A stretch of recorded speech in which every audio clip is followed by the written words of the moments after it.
लोग यहाँ पे मतलब 100 कदम की दूरी पे हम लोग खड़े हुए थे, सारे मतलब बंधु भाई आसपास के जो भी थे।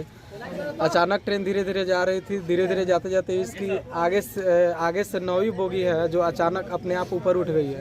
अब ऊपर उठ के थोड़ा हल्का सा आवाज़ आया है मतलब, और उसके बाद ट्रेन वहीं पे परिचालन उसका बाधित हो गया, जो छपरा लोकमान्य तिलक है यहाँ पे अभी बाधित है। यहाँ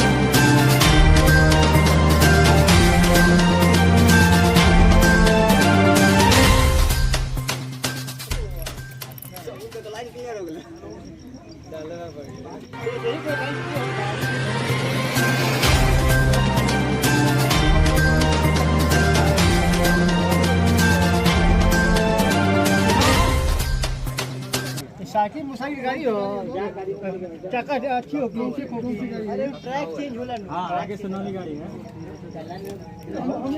भागल